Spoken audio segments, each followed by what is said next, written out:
Assalamualaikum warahmatullahi wabarakatuh. Alhamdulillahilladzi hadana lihadza wa ma kunna linahtadiya laula an hadanallah. Asyhadu an la ilaha illallah wahdahu la syarikalah wa asyhadu anna Muhammadan abduhu wa rasuluh la nabiyya ba'dah. Allahumma salli wa sallim wa barik ala sayyidina Muhammad wa ala alihi wa sahbihi ajma'in. Amma ba'du. Rabbi syrah li sadri wa yassir li amri wahlul 'uqdatam min lisani yafqahu qawli. Rabbi zidni ilma warzuqni fahma birahmatika ya arhamar rahimin.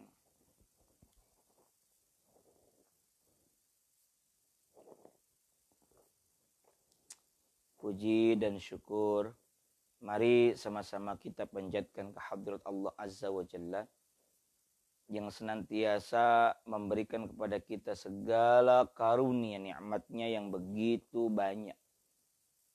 Dan paling penting bagi kita sekalian adalah berusaha semaksimal mungkin mensyukuri anugerah nikmat dari Allah Subhanahu wa taala tersebut. Bahkan sudah menjadi janji Allah taala jika kita bersyukur atas segala anugerah tersebut, Allah Subhanahu wa taala akan menambahnya.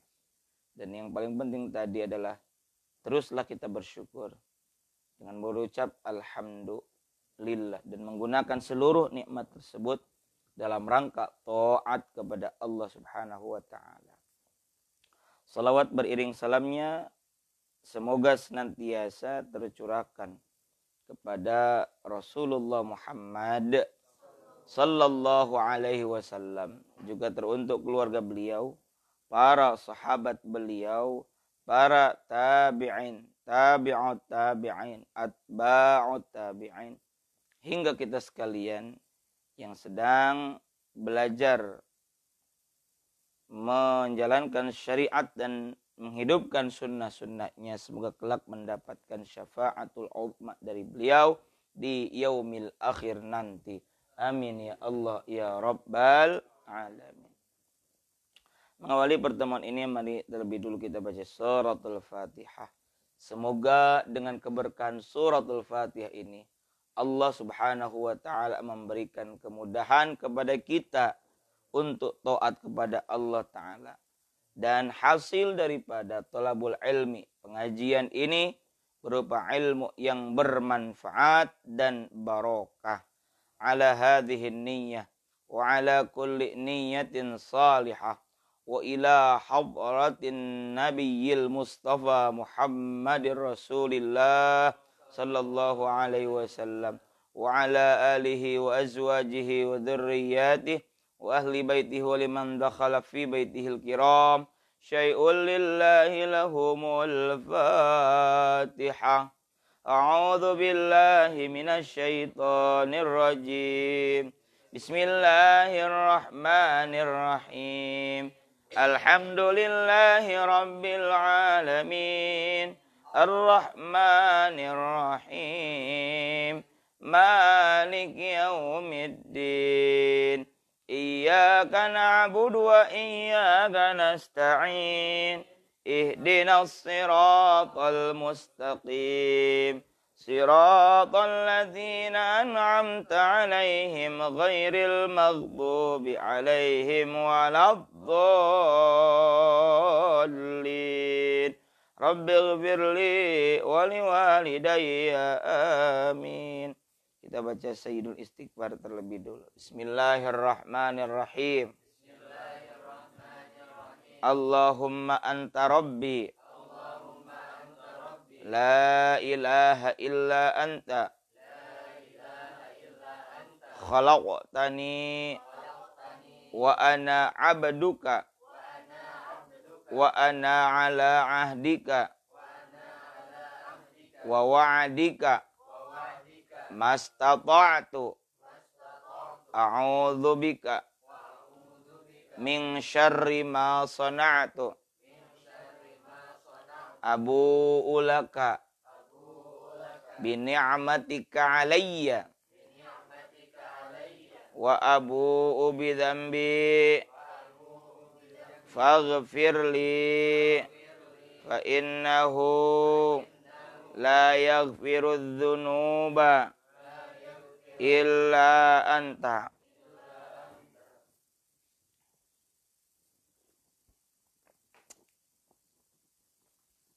Pada pertemuan ini kita akan melanjutkan bahasan kitab Qami'ut Tughyan Syarhun ala Manzumati Syu'abil Iman yang berisi tentang cabang-cabang keimanan yang jumlahnya ada 77. Cabang-cabang iman ini merupakan amal-amal keimanan sebagai bentuk aplikasi atau perwujudan daripada keimanan kita kepada Allah. Pada pertemuan sebelumnya kita sudah membahas bahwa cabang iman yang ke-69 adalah satru ayub al-muslimin, menutup aib orang-orang Islam, kaum muslimin. Bahkan ada kisah ya, ada seorang ulama yang bernama aslinya adalah Abdurrahman bin Ulwan atau Hatim Abdurrahman bin Ulwan yang merupakan guru besar di Khurasan, murid dari Syaqiq al-Balakhi. Itu ulama. Nabi juga pernah menutup aib. Kalau Syaqiq al-Balakhi, kisahnya itu ada seorang wanita datang kepada beliau ketika bertanya di tengah-tengah obrolan beliau, dia wanita itu kentut, lalu Hatim al-Asam pura-pura tuli. Ada kisah Nabi. Di sini enggak disebutkan. Satu waktu ada jamuan makan. Jamuan makan. Yang dimakan itu adalah daging unta. Di tengah-tengah kumpulan bersama para sahabat ada seorang yang kentut dan tidak diketahui siapa yang kentutnya. Kalau kita lagi kumpul begini ada kentut, diributin. Siapa yang kentut? Kamu ya. Kan kira begitu. Kentut aja diributin gitu. Padahal kalau nggak suka balikin gitu. Lalu Nabi tidak menggubris siapa yang kentut. Beberapa saat kemudian datang waktu sholat. Menurut satu riwayat waktu maghrib. Lalu kata Nabi apa? Ini ada dalam Sunan Abu Daud. Kata Nabi, barang siapa yang memakan daging unta maka hendaknya ia berwudu. Orang yang memahami dari segi fikih disangkanya hadis itu menyebutkan bahwa orang yang makan daging unta itu kudu wudu lagi, disangkanya wudunya batal. Padahal ada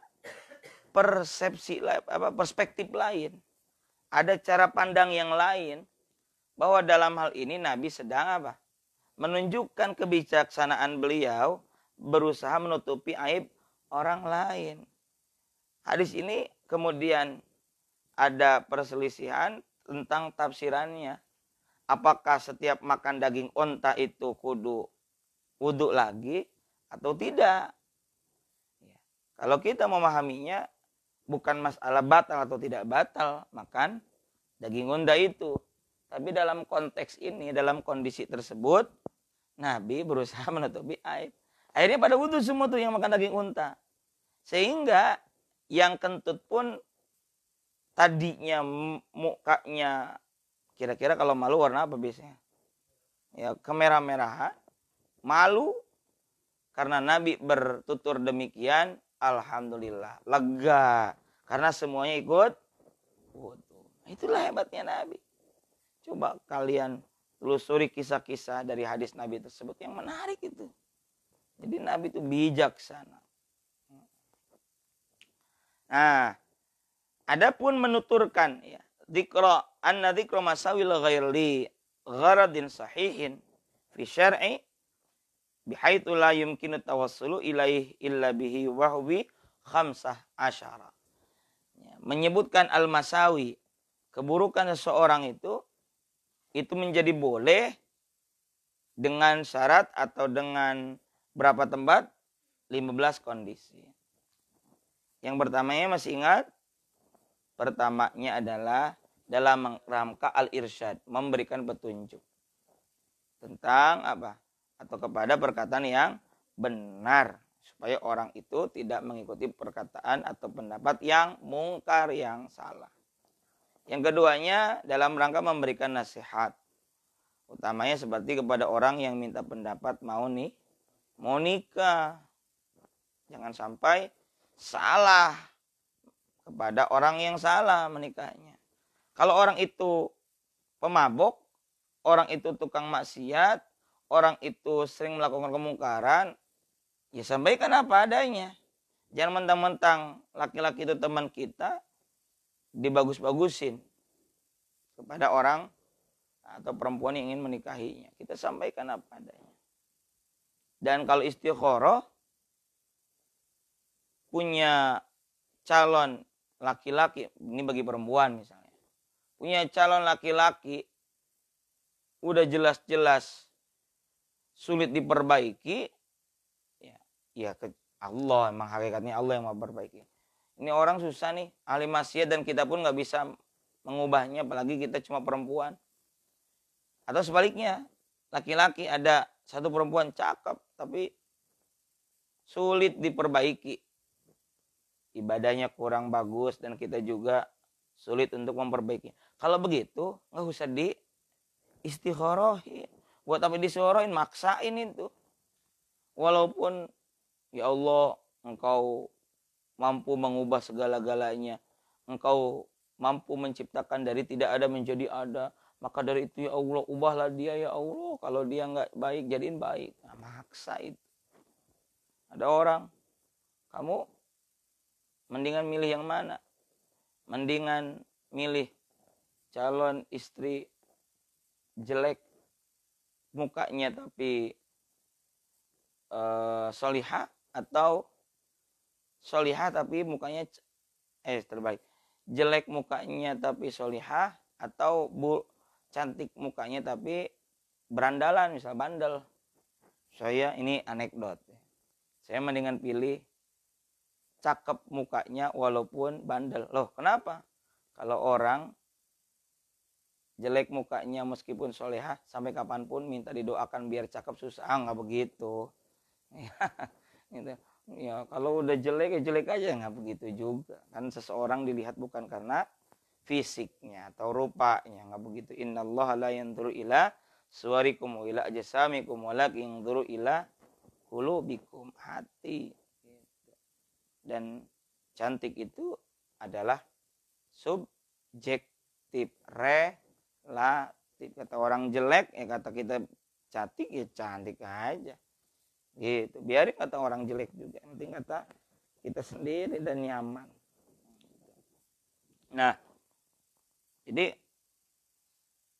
kalau jelek ya nggak usah diistikharah. Jelek secara ini ya, secara dia tukang maksiat, susah diubah, susah diperbaiki. Dan istikharah juga tidak harus misalnya pilihan itu lebih dari satu. Kita punya pilihan satu juga bisa diistikharahin. Contoh, ada tawaran kerja, cuma satu-satunya yang tawaran kerja, istikharah. Minta pilihan yang khair kepada Allah Subhanahu wa taala. Ya Allah, kalau ini baik, jalannya lancarin ya Allah.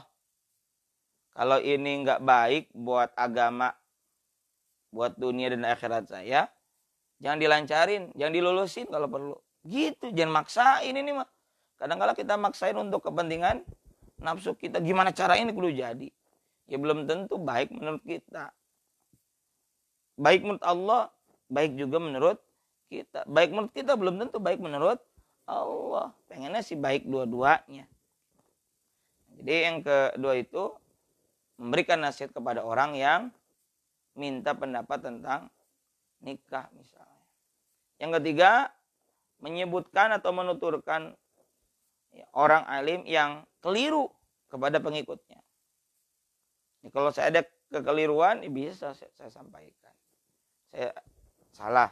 Lalu orang lain mengingatkan, oh silakan, bagus. Yang keempatnya, minta pertolongan untuk mengubah kemungkaran. Boleh.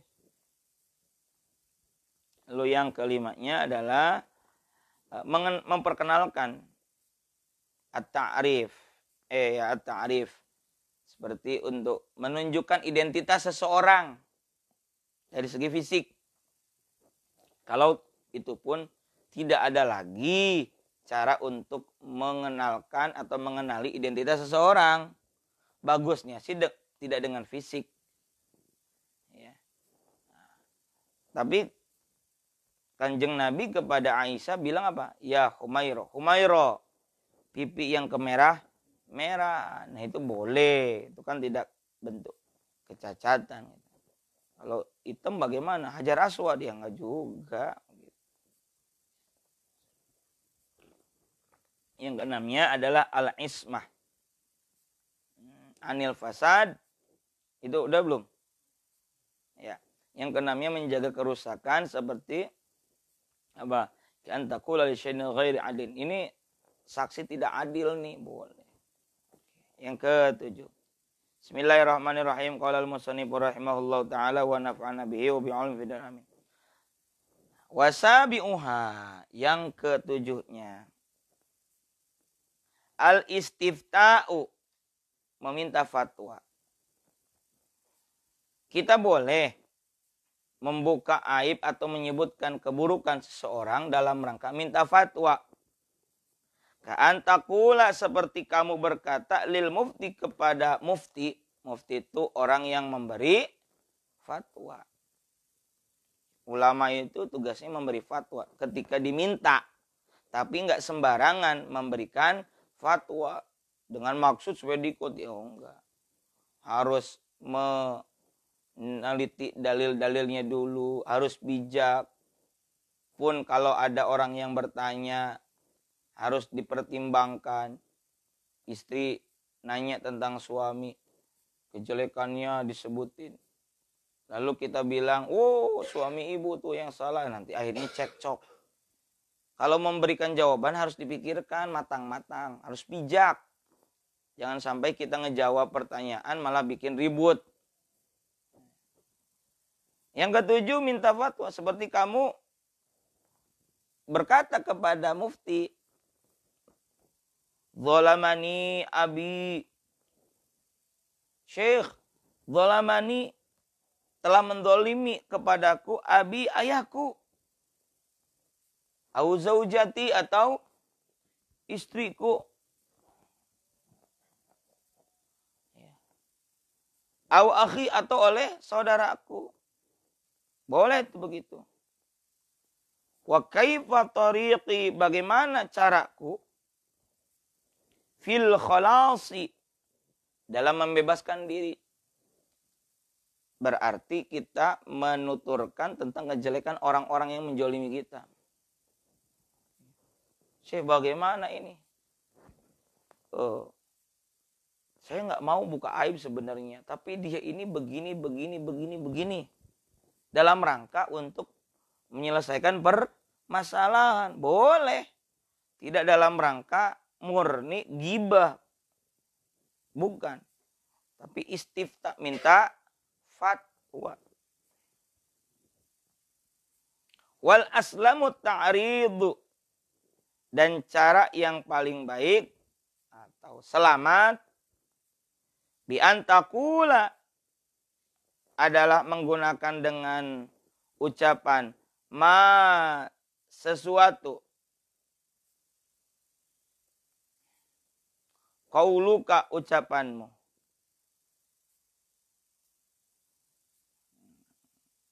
wal aslamu, dan cara yang paling baik atau selamat at-ta'ridu adalah menggunakan bahasa at-ta'rid, sindiran, kinayah, sindiran. Bi antakula, dengan kamu berkata, ma qauluka. Ini tanda kutip. Ma qauluka, apa pendapatmu? Fi rajulin, tentang seseorang atau seorang laki-laki. Zalamahu, yang telah zalim hu, kepadanya, abuhu, ayahnya, au akhuhu, atau saudaranya, au jatuhu, atau istrinya. Padahal kita yang dijolimi. Syekh, bagaimana kalau ada orang minjem uang tapi belum dibayar-bayar? Padahal dia itu sedang bertanya tentang pengalaman dirinya. Tapi dengan cara sindiran. Tidak sorih, tidak menyebutkan siapa namanya. Karena khawatir syekh tersebut mengenali orang tersebut. Orang yang dimaksud. Maka ditutup. Itu bagus. Jadi lebih bagus dengan apa? Sindiran. Dalam arti tidak disebutkan namanya. Curhat dong A misalnya. Saya, berarti dia. Tapi kalau menggunakan bahasa lain, dia menggunakan ilustrasi. Ustadz, ini contohnya ada orang, padahal dia gitu. Boleh, itu lebih bagus. Dan kita kalau yang ditanya, siapa orang itu, Bu? Nggak usah. Kita kepo dong. Udah biar aja dia menceritakan kasus formatnya seperti itu. Kita jawab aja. Walakinnat ta'yina mubahun. Tapi at-ta'yin menggunakan bahasa yang jelas, ya. Artinya ditentukan siapa-siapa pelakunya yang di dalam cerita itu, mubahun adalah boleh. Walaupun menyebutkan nama-namanya boleh. Ustaz misalnya sebut saja Mawar misalnya. Mawar ini begini-begini. Mawar ini kesehariannya adalah tukang anu. Padahal Mawarnya nama asli Mawar misalnya. Ya boleh menyebutkan nama dengan jelas. Bihadzal udri, sebab ini adalah udzur. Kasus penganiayaan itu adalah udzur. Kalau dia benar dianiaya. Kama qalahul Ghazaliyu, sebagaimana qalahu telah berkata hu tentang pendapat tersebut Al-Ghazaliyu, Imam Al-Ghazali rahimahullah ta'ala. Jadi boleh tuh ya minta fatwa. Wa thaminuha, dan yang ke-8. Alasan dibenarkan ketika zikrul masawi, menyebutkan kejelekan orang lain. Apa? Dalam rangka az-zajru anil fisqi. Melarang. Ya, az-zajru itu melarang dengan keras. Melarang keras anil fisqi, tentang satu kefasikan. Kama sebagaimana idza, apabila kanal insanu, ada seseorang. La yaktumu, yang tidak bisa menyembunyikan aibahu, aibnya. Kama seperti yukhbiru, ia memberitahu an nafsihi, tentang dirinya, bizina, dengan perbuatan zina, wal fawahishi, dan berbagai perbuatan keji, dan lain-lainnya. Jadi kalau kita tahu ada orang melakukan kefasikan, kita harus cegah. Walaupun dengan menuturkan aibnya.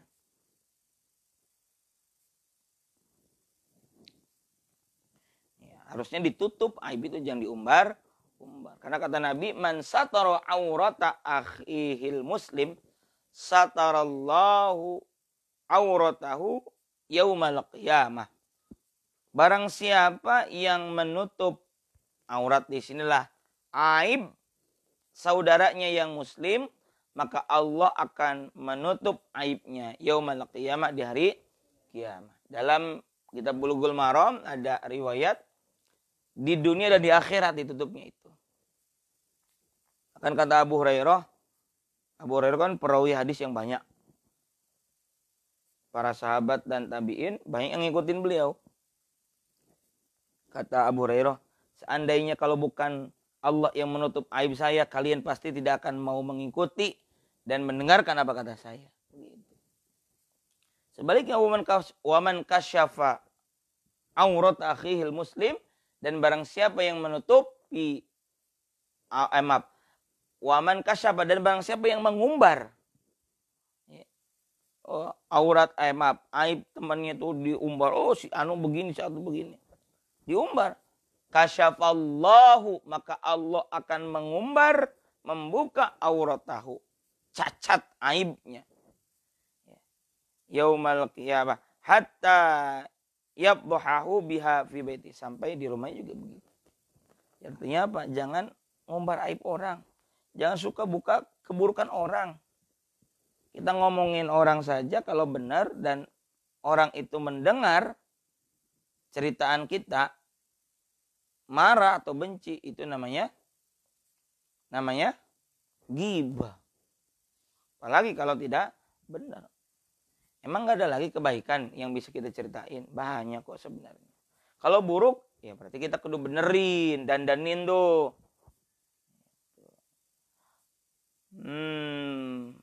Fayajuzu, maka boleh. Ini masih tentang poin 8, melarang keras suatu kefasikan. Fayajuzu irtiyabuka, maka boleh irtiyabuka, kamu menggibah. Menggibah apa? Ya. Lahu, tentang orang itu, bima fasako, dengan sesuatu perbuatan fasik. Kita ini butuh misalnya gini, kita butuh menolak ataupun memutus kefasikan dia dengan cara kita itu bergunjing tentang kefasikannya. Ya. Ini salah satu caranya. Tapi nanti kita juga akan bahas, kita bisa cari cara yang lain.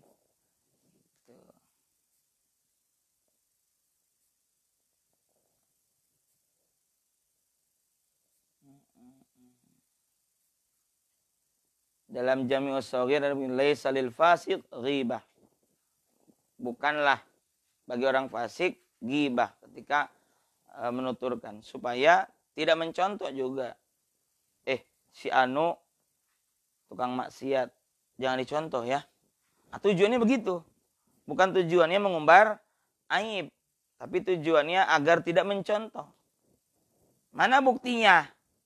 Dalam Al-Quran, adakah Allah Ta'ala menuturkan keburukan seseorang atau satu tokoh? Ada nggak? Ada nggak? Ada. Fir'aun, Haman, Korun, terus siapa lagi tuh? Uzair, Abu Lahab. Ada kan? Ada. Kefasikannya, bukan pribadinya, tapi perbuatan fasiknya, itu loh. Jadi supaya ada juga efek jerak bagi seseorang karena ada sanksi moral. Sanksi di masyarakat. Tapi bukan berarti agar masyarakat omongin dia tuh biar dia malu. Bukan untuk mempermalukan. Biar kita ini punya efek jerak tidak melakukan kefasikan itu. Ya sudah jelas karena Allah mestinya, bukan karena manusia.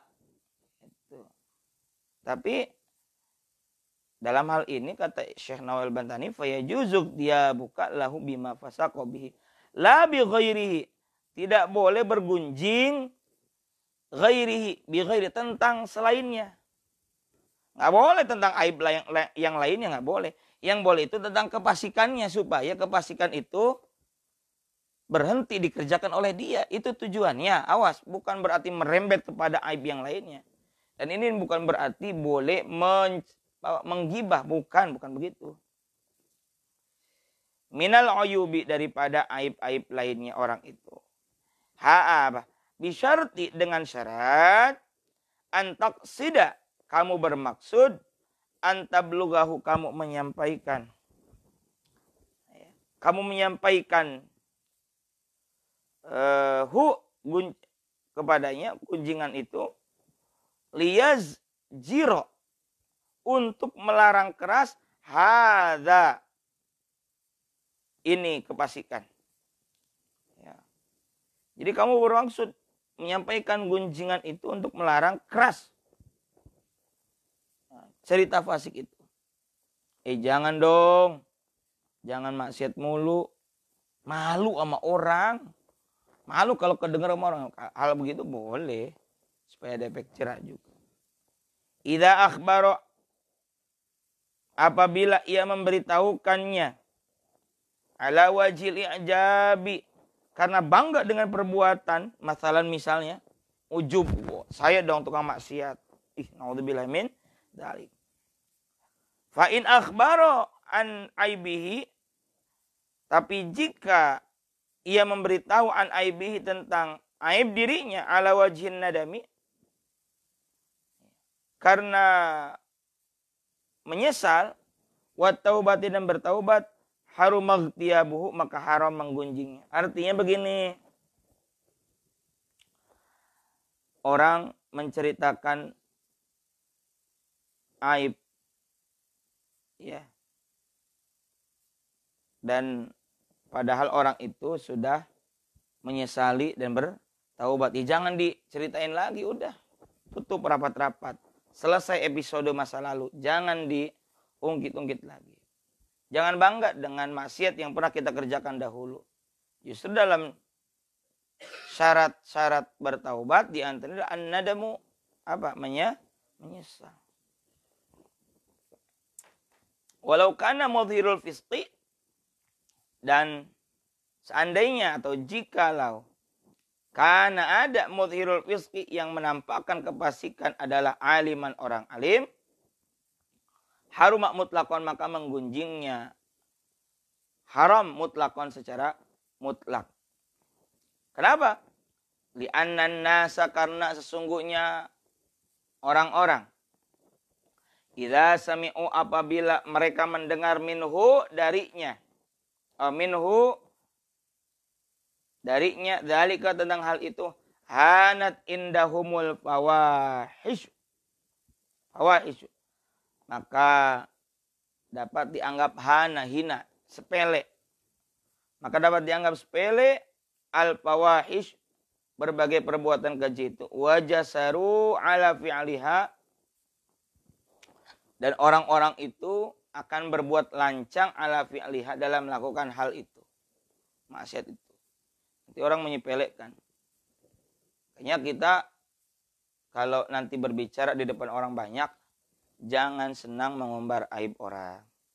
Ataupun di dalam sosial media, share. Lebih baik ketika ada aib orang lain, kita japri orangnya, kita ingatkan pribadinya, tidak di hadapan orang banyak. Bahkan kalau kita melihat ada keburukan pemimpin pun, kita sebaiknya menasihatinya, mendoakannya, bukan sengaja mengumbar-ngumbar. Wa tasi'uha at-tahdziru. Yang kesembilannya menyebutkan keburukan seorang itu menjadi boleh dalam kondisi apa? At-tahdziru minasyarri.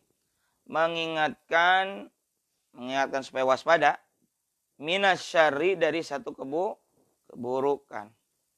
Fa idza ra'aita, maka apabila kamu melihat, syakhson, ada seseorang, yuridul ijtima'a, yang ingin berkumpul, ma'aman lahu, bersama orang, lahu uyubun, yang memiliki berbagai aib atau keburukan, fayajuzu, maka kamu boleh, fayajuzu, maka boleh, laka, bagimu, antadzkuru uyubahu, menyebutkan, menuturkan aib-aibnya. Aib-aib orang itu. Idza lam yankaffa, apabila lam yankaffa ia tidak bisa dicegah, biduni dzikriha, ya, apabila ia tidak dapat dicegah untuk bergabung dengan orang tersebut, biduni dzikriha, dengan tanpa menuturkannya. Wa illa, dan jika tidak bertujuan seperti itu, haruma, maka haram menuturkan aib orang tersebut. Jadi yang ke-9 tuh mengingatkan orang-orang mau pada kumpul. Orang-orang mau pada kumpul dengan orang yang memiliki satu aib. A, B, C, D mau kumpul. Di dalamnya ada orang namanya E. Kita bilang, mau kumpul di mana tuh dengan itu? Lebih baik jangan. Kenapa? Pokoknya jangan dah. Misalnya begini gitu. Kenapa emang? Ini mah saya biar kalian selamat aja. Dia tuh penipu misalnya. Dia itu tukang maksiat, tukang durhaka. Lebih baik jangan dah. Oh gitu, iya. Seperti halnya orang mau terperosok, ya, dia orang lain mau terperosok ke dalam jurang, kita ingetin, bahkan kita tarik, mungkin sakit atuh, ente mau terperosok ke dalam jurang. Jadi tujuannya harus baik. Kalau nggak benar, nggak begitu, ya haram. Wa illa haruma, haram menuturkan aibnya. Wa ashiruha ghibatu mudhiril bid'ati. Yang ke-10nya daripada menyebutkan aib orang lain, tujuannya adalah ghibatu. Untuk apa? Ghibatu mudhiril bid'ati, menggunjing pelaku bid'ah yang mudhir. Mudhir itu yang terang-terangan. Yang dimaksud bid'ah di sini adalah yang bertolak belakang dengan syariat. Bid'ah di sini adalah bid'ah dhalalah, bid'ah yang sesat. Seperti di mana bid'ah di sini adalah mengubah Quran dan sunnah. Kalau kita memperingati kelahiran Nabi, tidak mengubah Quran sunnah.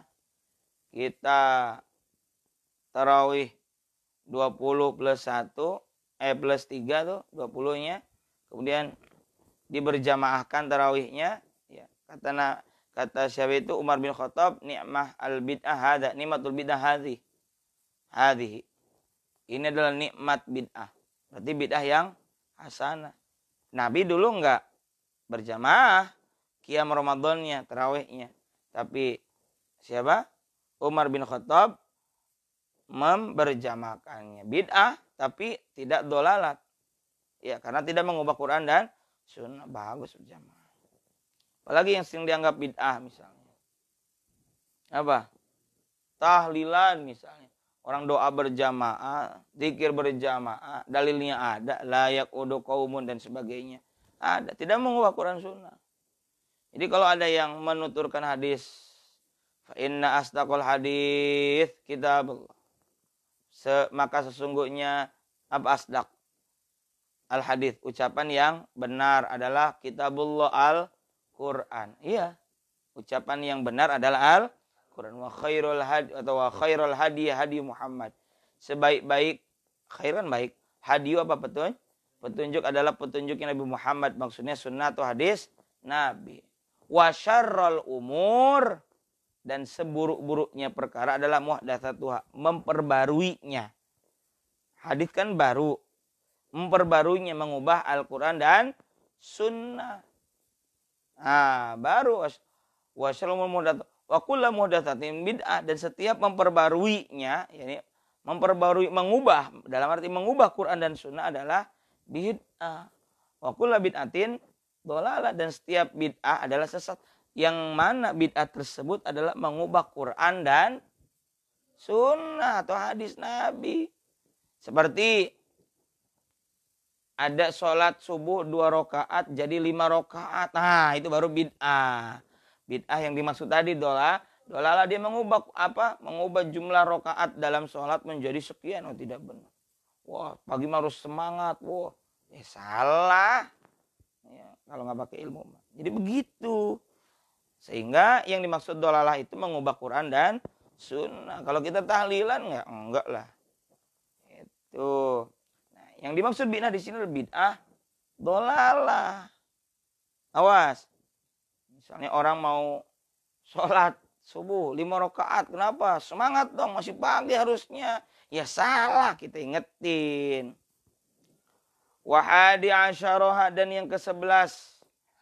Dzikru masawil khasmi, menyebutkan masawi keburukan al khasmi.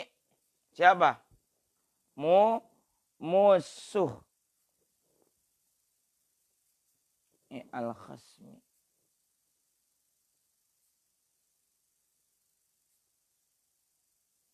Lil hakim, kepada ke-11. Lewat. Wahadi asyara ghibatu mukhfil bid'ati, yang ke-11-nya adalah ghibah menggunjing mukhfil bid'ati. Kalau tadi mudhir artinya yang jelas-jelas, kalau ini yang mukhfi apa? Sembunyi mengerjakan bid'ah. Ada orang sembunyi ceritain. Wathani asyara, dan ke-12-nya dzikru masawil khasmi adalah menceritakan masawi kejelekan al-khasmi musuh. Yang dimaksud di sini adalah musuhnya adalah terdakwa lil hakimi, kepada hakim. Hina da'wa, ketika pendakwaan tuh bukan dakwah. Pendakwaan tuh penuntutan perkara. Awis su'ali, atau ditanya. Ya, di dalam persidangan ada orang yang membunuh. Boleh nggak kita menyebutkan si fulan ini sehari-hari memang kerjaannya nganggur, dia nggak punya penghasilan, sehingga dia ini sering melihat orang-orang yang punya motor, punya mobil, dan dia ingin memilikinya, sehingga dia pernah satu waktu berkumpul berencana untuk mencuri mobil motor itu, menuturkan bahwa bla bla bla. Nah, itu boleh.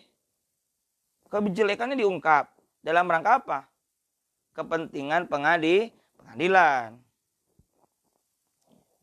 Bahkan termasuk istri ketika menggugat cerai suaminya, atau suami menggugat cerai istrinya karena sudah tidak nyaman dan bahkan dijolimi istri ini, boleh si istri menyebutkan suaminya tuh sehari-hari sering nampar, nggak pernah ngasih nafkah. Itu kan aib. Tapi boleh nggak kita ceritakan? Boleh, untuk kemaslahatan diri.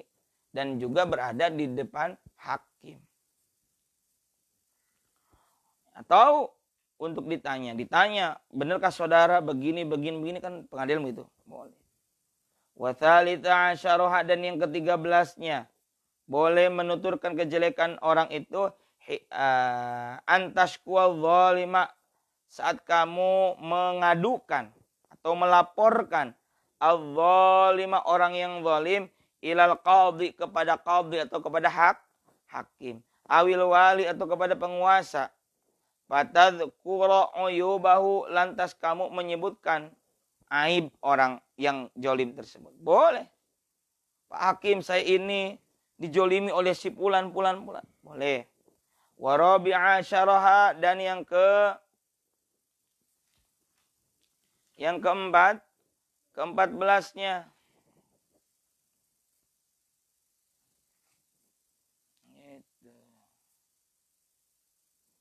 Yang ke-14-nya adalah ghibatul kafiril harbiyyi, menggunjing kafir harbi, non muslim yang memerangi kita. Itu. Karena dia itu punya rencana buruk untuk memerangi kita, strategi dia dalam memerangi kita ungkap, aib-aibnya kita ungkap. Boleh. Amma dzimmiyu, adapun kafir zimmi, ya, dia tidak memerangi kita, non muslim, makanya dalam kaitannya berbangsa dan bernegara di kita yang bukan negara Islam, ya, ulama-ulama di Nahdlatul Ulama menyebutkannya dengan sebutan non muslim. Itu kaitannya dalam berbangsa dan bernegara, itu karena mereka itu ya tidak memerangi kita. Kafir zim itu musta'man. Bagaimana? Adapun kafir dzimmi fatahrumu ghibatu, maka haram menggibahnya. Jadi kalau misalnya kita punya tetangga non muslim baik, nggak pernah jahatin kita, boleh nggak kita menggibahnya berdasarkan penuturan ini? Tidak boleh ya, nggak boleh. Baik dia, hanya saja dia beda keimanan, itu aja. Fatahrumu ghibatu, haram. Wa khamisa asyarah, dan yang ke-15-nya, jadi kalau bicara toleransi ini jelas toleransi, ya kan? Yang ke-15-nya adalah ghibatul murtaddi, menggunjing orang murtad. Na'udzubillah min dzalik. Tapi katanya la, tidak boleh tarikis sholati, artinya la li tarikis sholati, maksudnya gitu. Tidak boleh untuk menggunjing kepada siapa? Orang yang meninggalkan sholat. Tidak boleh mengunjung orang yang meninggalkan sholat al-mafrudhati, yang wajib. Gitu, nggak boleh. Karena dia tidak dianggap murtad. Qala Ibnul Arabi, telah berkata Syekh Ibnul Arabi, wayan bagi, apa kata beliau? Kasih tanda petik. Wayan bagi, dan semestinya, sebaiknya, likulli muslimin, kepada setiap muslim, an ya'taqida, untuk berkeyakinan, anna jami'a ma yasduru min ahlil baiti, anna jami'a, bahwa semua hal, ma sesuatu, yasduru yang muncul atau keluar, min ahlil baiti, dari ahlul bait, keluarga Nabi, qad afallahu, sungguh Allah telah memaafkan, mengampuni, anhum, atas mereka. Apa itu dalam tahlilan apa? In al baiti wa yutahhirukum tathira. Gimana ayatnya, lupa, Al-Ahzab itu. Itu. Qad afallahu anhum fihi, tentang hal itu, fihi, tentang hal itu. Walaisa lana, dan tidak boleh lana bagi kita, zammu ahadin, zammu itu menyacatnya, mengecam, ahadin, seorang pun, siapapun dari beliau-beliau itu.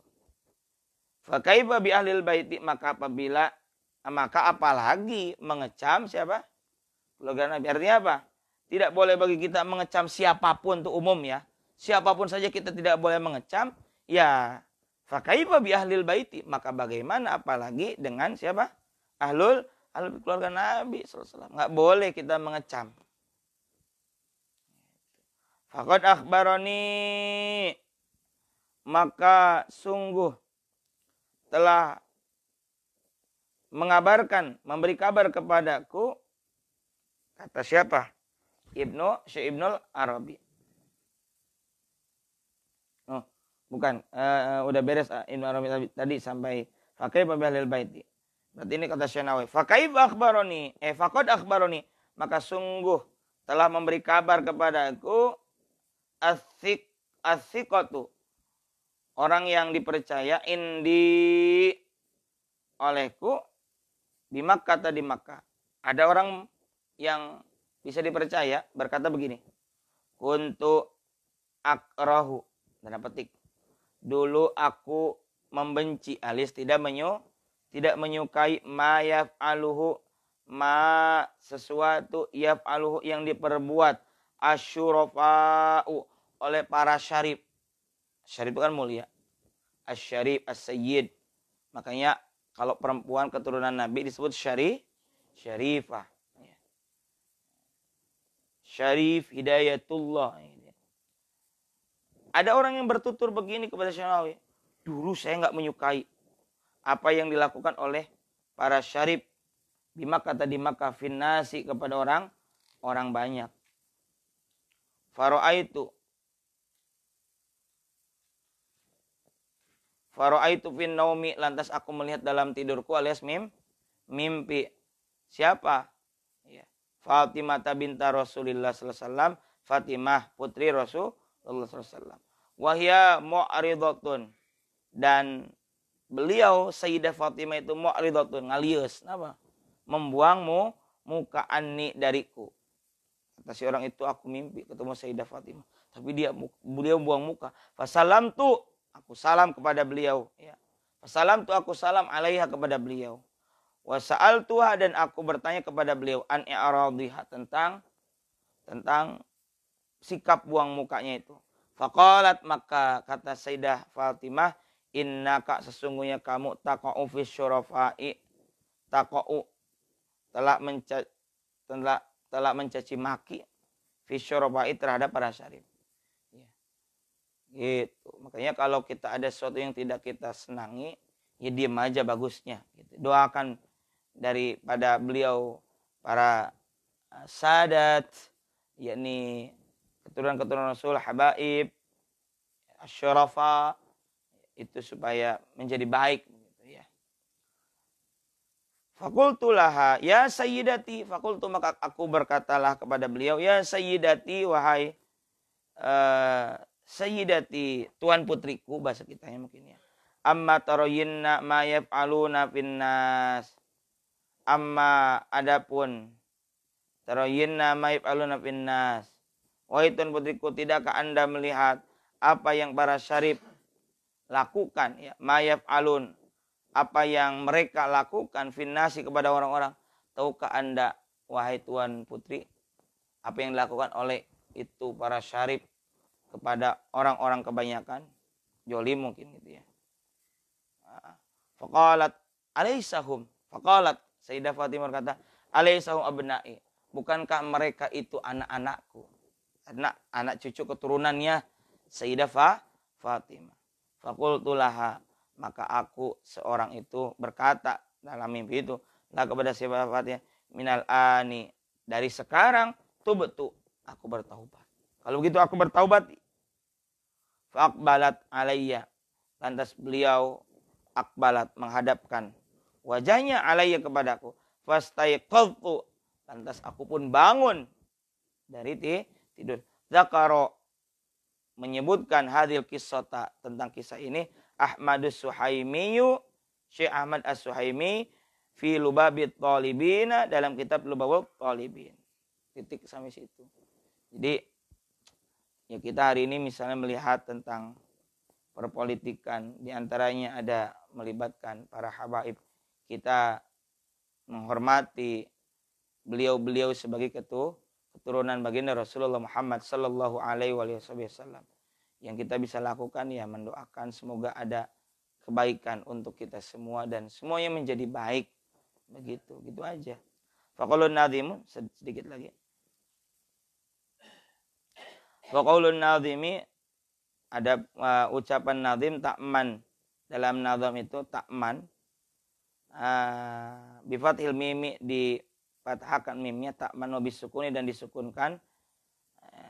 Jawabul amri adalah jawabul amr, menjadi jawab amr, maksudnya ain satarta, jika kamu menutup uyuba ahli dini, ahli agama, aibnya ahli agama, fa anta ta'manu, maka kamu akan menjadi aman. Ayat taslamu, yakni kamu akan selamat minal ismi, dari dosa, wal fitani, dan fitnah. Wa qaulu tagnamu, dan ucapan beliau, ucapan Syekh Zainuddin, tagnamu, tentang tagnam, birrofi, diropakan mimnya, tagnamu, maktubun, diatapkan ala ta'man, ya, terhadap yang diatapkan ala ta'man, bihadfi harfil atfi, dengan membuang huruf atapnya. Fa innahu, maka sesungguhnya, idza, apabila waqa'a, terletak ba'da jazai syarti, jawab syarat, fi'lun mudhari'un, fi'il mudhari', maqrunun bil wawi, yang dibarengi dengan huruf wawu awil fa, atau huruf fa, jaza fihi, maka boleh dibaca padanya itu salah satu aujuhin, 3 wajah. Al jazmu, 1 jazm, warrobu 2 ropa, wan nasbu 3 nasab. Lakin yata'ayyanu, tapi kalimat tagnamu itu di sini yata'ayyanu, ditentukan, huna arrobu, di sini dengan bacaan ropa. Tagnamu.